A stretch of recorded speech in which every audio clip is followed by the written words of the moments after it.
বয়স কত আপনার? ৫০, ৬০, ৭০, আরও বেশি?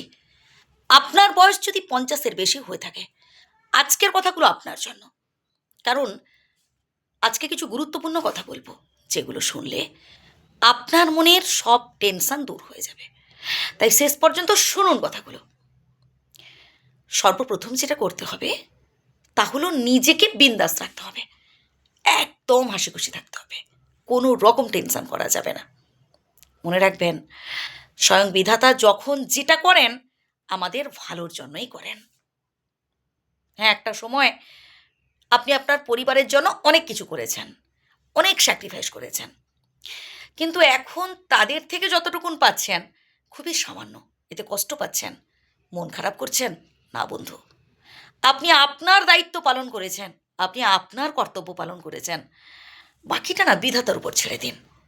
আপনার কর্ম যেমন হবে তার ফলও ঠিক তেমনি আপনাকে ভোগ করতে হবে। আপনার বিপদে, আপনার দুর্দশায় ভাই, আজ আপনি যাদের জন্য করলেন তারা আপনার পাশে থাক না থাক, কেউ না কেউ আপনার বিপদে থাকবে, আপনার পাশে থাকবে। আমি তো বলছি ভাই, কেন জানেন? কারণ আপনি আজ ভালো কাজ করেছেন, স্বয়ং বিধাতা আপনার বিপদে আপনাকে বাঁচাবেন, কাউকে না কাউকে পাঠাবেন। তবে ওই অযথা আশা করে ফেলবেন না মানুষের ওপর, যে আজ আমি তোমার বিপদে সাহায্য করলাম, আজ আমি তোমাকে খাওয়ালাম পড়ালাম, কারণ পরবর্তীকালে তুমি আমার বিপদে পাশে থাকবে, বৃদ্ধ বয়সে তুমি আমাকে দেখবে, বা তুমি পরবর্তীকালে আমাকে সাহায্য করবে। এমনটা ভাববেন না। আপনি আপনার দায়িত্ব কর্তব্য পালন করে যান। আপনার যেটা ভালো লাগে করুন না। গান শুনুন, খেলা দেখুন, মজার মজার গল্পের বই পড়ুন, যেখানে ছোট ছোট বাচ্চারা খেলা করছে বসে দেখুন। মন ভালো থাকবে ভাই। আর মন ভালো থাকলে শরীরও ভালো থাকবে।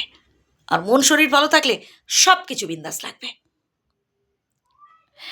মানে যেই মানুষটাকে আপনি সব থেকে বেশি বিশ্বাস করে ফেলবেন, পরবর্তীকালে দেখবেন সেই মানুষটাই আপনার সাথে বিশ্বাসঘাতকতা করছে। তাই অতিরিক্ত কোনো কিছুই ভালো নয়। আপনার অর্জিত যা কিছু টাকা পয়সা বিষয় আশয়, যা কিছু আপনি কষ্ট করে উপার্জন করেছেন নিজের নামে রাখুন।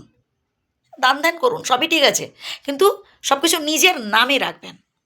অন্য কাউকে আপনি নমিনি রাখতেই পারেন, কিন্তু যাতে শেষ বয়সে আপনিই ভোগ করতে পারেন এই চেষ্টা করবেন। আমরা অনেকে আবার বয়স নিয়ে বেশি ভাবি। আমার তো অনেক বয়স হয়ে গেল, আমার তো যাওয়ার সময় হয়ে গেল। ভাই, আমরা কে কতদিন পৃথিবীতে বেঁচে থাকবো আমরা কেউই জানি না। জানেন একমাত্র একজন, স্বয়ং বিধাতা। তো এটা নিয়ে কেন ভাববো বলুন তো? বরং ভাবুন না যে কদিন বেঁচে আছি যেন আনন্দে এই জীবনটা এনজয় করতে পারি, মানুষের উপকার করতে পারে। নিজেকে একেবারে বিন্দাস রাখতে হবে, ভালো রাখতে হবে নিজেকে, নিজেকে গুরুত্ব দিতে হবে।